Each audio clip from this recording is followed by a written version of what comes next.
आप देख रहे हैं एनटीवी अमेरिका। तो गाजा में जंग लगातार जारी है और इजराइल ने अब यहां किसी भी तरह की ढील देने या एक तरह से कहा जाए नरमी बरते जाने से साफ इनकार कर दिया है। इजराइल ने एक बार फिर ह्यूमैनिटेरियन पॉज की अपील को साफ रिजेक्ट कर दिया है, ना कर दिया है। यह appeal US president Joe Biden सहित वर्ल्ड वाइड कई कंट्रीज से की गई थी, कई कंट्रीज के लीडर्स ने की। इजरायली मिलिट्री के spokesperson lieutenant colonel Richard Hecht ने कहा कि इजरायली फोर्सेज ने पूरे गाजा की घेराबंदी कर ली है और 2 टुकड़ों में से बांट दिया है। साथ ही नॉर्थ में हमास के स्ट्रॉन्ग होल्ड्स को साउथ से अलग कर दिया है और इसके साथ ही हमास के ठिकानों पर अटैक लगातार किया जा रहा है। साथ ही 24 आवर्स में हमास के 450 से ज़्यादा यानी 450 से ज़्यादा जो कैंप्स हैं उस पर अटैक करने का दावा किया है इजरायली आर्मी ने, जिसमें एक हमास का कमांडर भी मारा गया है, ये कहना है इजरायली आर्मी का।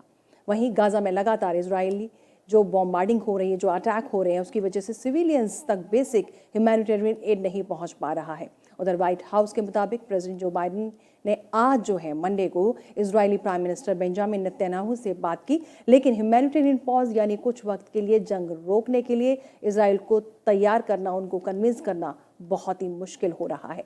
आपको बता दें कि इससे पहले वीकेंड में भी secretary of state Antony Blinken को भी इसी तरह की कोशिश में कोई कामयाबी दरअसल नहीं मिली। लेकिन दुनिया साफ तौर पर देख रही है कि अमेरिका जिस तरह से इजराइल का साथ दे रहा है, वहीं दूसरी तरफ ह्यूमैनिटेरियन पॉज की बात कही जा रही है। लोग इस पर भी यानी दुनिया के तमाम लीडर्स इस पर भी सवाल उठा रहे हैं।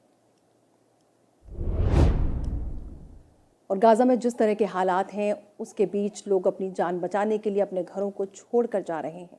आपको बता दें कि 1.5 मिलियन से ज़्यादा लोग डिस्प्लेस्ड हो गए हैं, यानी कि उन्हें अपना घर छोड़ना पड़ा है।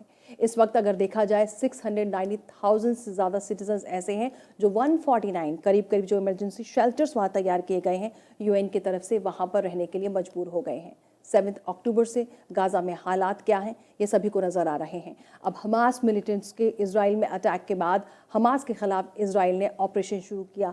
इजराइल ने पहले एयर स्ट्राइक फिर ग्राउंड बैटल की तैयारी शुरू कर दी और अब ये शुरू हो चुका है। जी हाँ, अब ग्राउंड बैटल देखने को मिल रहा है गाजा में। इस बीच लोग अपनी जान बचाने के लिए अपने घरों को छोड़कर दूर किसी जो सिक्योर इलाका है वहाँ पर जा रहे हैं और इसी दौरान कई शेल्टर्स भी बनाए गए हैं जहाँ पर लोगों ने आसरा बनाया हुआ है। लोग वहाँ पर रह रहे हैं और अपने फैमिली के साथ, बच्चों के साथ वहाँ पर उन्होंने जगह बनाई हुई है, शेल्टर लिया हुआ है। यूनाइटेड नेशन की रिपोर्ट के मुताबिक अक्टूबर 7 के बाद से अब तक करीब गाजा के 2.2 मिलियन रेजिडेंट में से 1.5 मिलियन ऐसे लोग हैं जिनको अपना घर छोड़कर जाना पड़ा है अपनी जान बचाते हुए। आप अंदाज़ा लगा सकते हैं 2.2 मिलियन आबादी है जिसमें से 1.5 मिलियन लोग अब वहाँ से जा चुके हैं।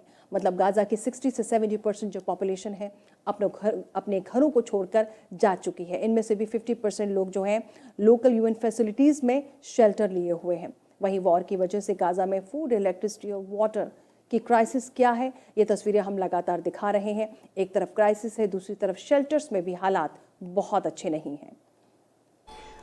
We had to evacuate when the Israeli Defense Force warned us to leave Arimal neighborhood to south of Gaza, and now we're located in Nasser Hospital. And we've been here for weeks.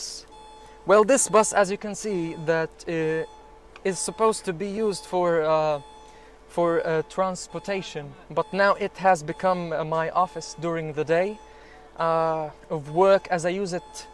You know, as an office, I use it to charge the battery of my laptop and the phone, and at night I use it as a shelter at night to take a rest at night. तो war के बीच जो लोग घायल हैं उसका graph भी लगातार बढ़ रहा है, डेथ टोल भी लगातार बढ़ रहा है। वहीं यूनाइटेड नेशंस की तरफ से भी वहाँ पे एम्प्लॉय जो हैं मदद कर रहे हैं लोगों की, लेकिन वो भी मारे गए हैं। और अब जो है यूनाइटेड नेशंस के जो एम्प्लॉय हैं 88 डेथ टोल है, यानी 88 लोग जो हैं 88 लोग मारे जा चुके हैं। किसी भी जंग में देखा जाए तो ये अब तक का सबसे बड़ा आंकड़ा है जिसमें यूनाइटेड नेशंस के जो एम्प्लॉय हैं वो मारे गए हैं। ये हम वो डेटा आपको बता रहे हैं। गाजा में इजराइल ने सभी मोर्चे खोल दिए हैं, लैंड, एयर और सी, यानी तीनों तरफ से अटैक किया जा रहा है। यानी ज़मीनी हमला भी किया जा रहा है, हवाई हमला भी किया जा रहा है और समुद्री हमला भी किया जा रहा है। इस बीच हमास के टेररिस्ट के साथ न सिर्फ सिविलियंस बल्कि यूनाइटेड नेशंस के स्टाफ भी मारे जा रहे हैं।